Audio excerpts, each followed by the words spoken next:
वहीं बाबा साहब की जन्मस्थली इंदौर जिले के महू में आज सुबह से ही उनके अनुयायी सहित राजनीतिक दलों के लोग पहुंचे, जहां पुष्पांजलि अर्पित कर बाबा साहब को नमन किया। भारतीय संविधान निर्माता बाबा साहब डॉक्टर भीमराव अंबेडकर जी की 132वीं जयंती इंदौर जिले के महू में देश भर से बाबा साहब के अनुयायी पहुंचे और प्रतिमा पर पुष्पांजलि अर्पित की।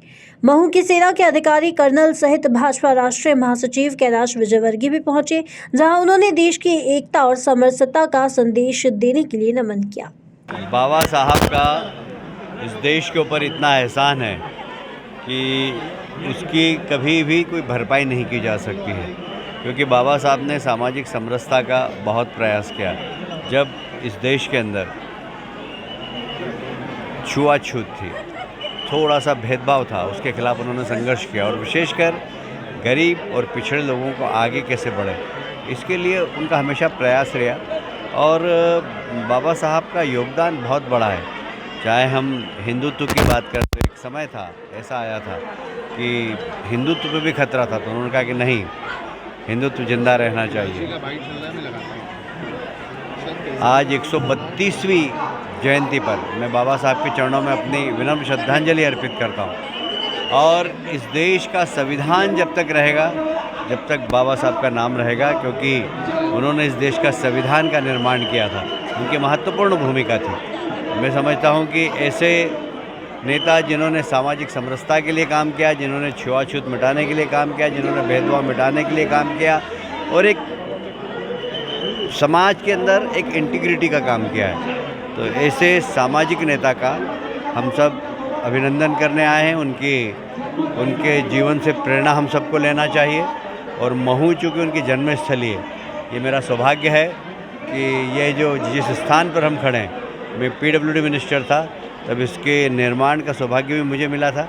और ये जो अंबेडकर कुंभ की योजना बनी है, ये योजना भी मैंने ही बनाई थी और माननीय मुख्यमंत्री जी ने इसको स्वीकृत की थी, क्योंकि जब मैं 2004 के बाद उज्जैन का कुंभ करके लौटा तो मैंने क्यों नहीं महू में भी कुंभ किया जाए। तो फिर बाबा साहब अम्बेडकर के नाम से कुंभ की शुरुआत भी की हमने, और आज देश भर के उनके अनुयायी यहाँ पर हैं और उसका स्वागत करने का काम भी हमारी सरकार कर रही है। किला जी, बाबा साहब ने समझो एनसी और ये सब आए यहाँ बाबा साहब के जयंती पर महाराष्ट्र से 200-250 हर रैंक के माजी सैनिक आए हैं और यहाँ से आगे हर साल यहाँ पे लोग माजी सैनिक आएंगे।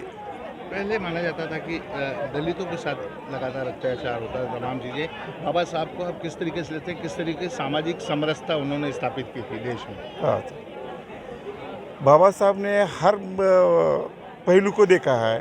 सभी भारत के अलग अलग धर्म के, अलग अलग जाति के, अलग अलग सब पहलू को उन्होंने सेवा की है।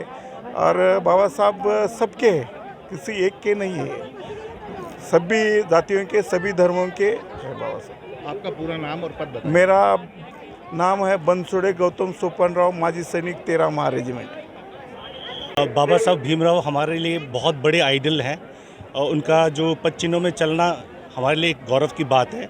आज मैं महू कैंटोनमेंट की तरफ से, स्टेशन कमांडर की तरफ से यहाँ पर बाबा साहब को मैं रिस्पेक्ट देने के लिए आया हूँ। एंड जिस हिसाब से प्रबंध हो रखा है, कैंट बोट ने आपने देखा बहुत बढ़िया प्रबंध किया हुआ है एंड सभी चीज़ सुचारू रूप से चल रही है।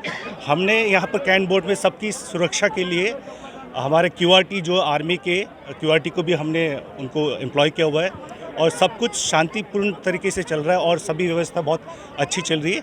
इसमें मैं कैंट बोर्ड को बधाई देना चाहता हूँ और कैंट बोर्ड के सभी स्टाफ को और हमारे जो स्टेट के जो हमारे SDM साहब के अंडर में और पुलिस के अंदर में जो व्यवस्था चल रही है बहुत बढ़िया चल रही है और सबको हमारी तरफ से ये है कि बधाई है इसके लिए। धन्यवाद। महू से सुनील काले की रिपोर्ट।